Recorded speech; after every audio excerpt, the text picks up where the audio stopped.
This is JB Powell, author of The Greatness of Gratitude. Hello, this is Thanksgiving season. And what do we associate with Thanksgiving besides the turkey and the pies and the dressing? And of course, saying thank you to God, family, and friends. You know it, Black Friday.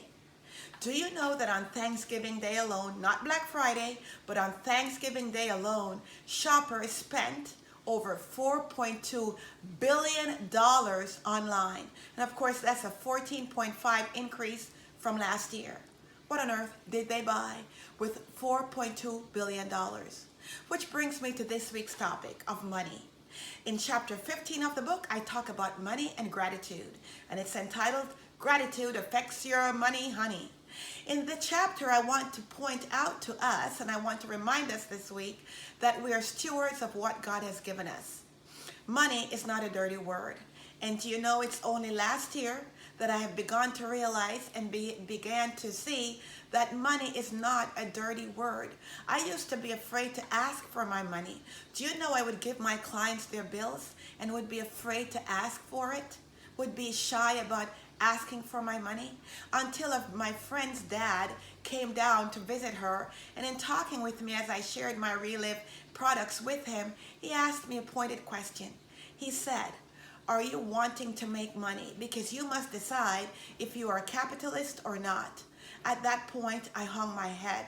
And he began to share with me, being the investor that he is, how important it is to be able to verbalize that it's okay to make money. It's okay to ask for your money. The problem lies when we lust, when we are driven by, and when we are motivated only by the dollar. The fact is, we need money to make the world go around. Churches operate with money. Banks operate with money. Business operate with money. And your household operate with money.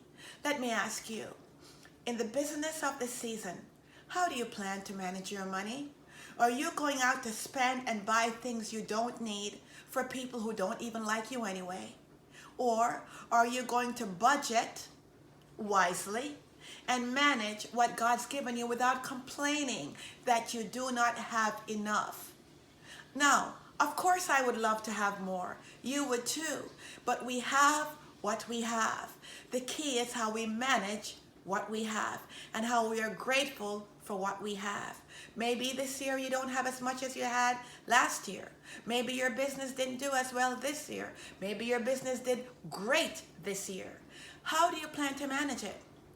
Let me suggest that you put aside a portion for God's work first. And I mean it. Do you want to prosper? Give to God's work. Do you want to have joy? Give to God's work. Do you want to have health benefits? Give to God's work. It is important to align yourself with the divine maker of the world and give to his work. God has an agenda. His agenda is people.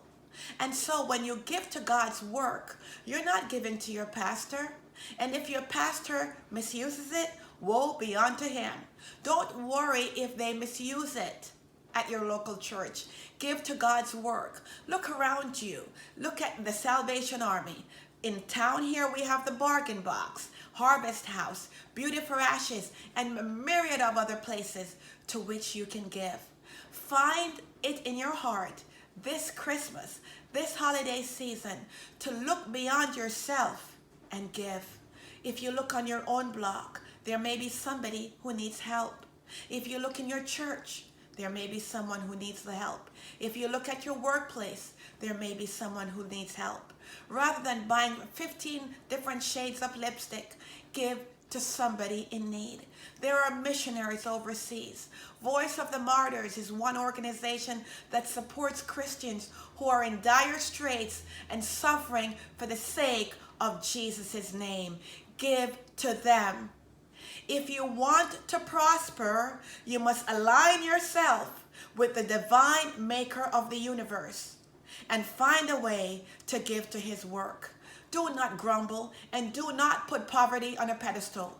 Some of us as believers think somehow to be poor is to be godly. How foolish. Poverty enables no one to do well. Just the same as greed enables no one to do well. We need a healthy balance. So work hard, save much, and give a lot. Until next time, make gratitude the central part of your week this week. Say thank you and brighten someone's day. Until next time.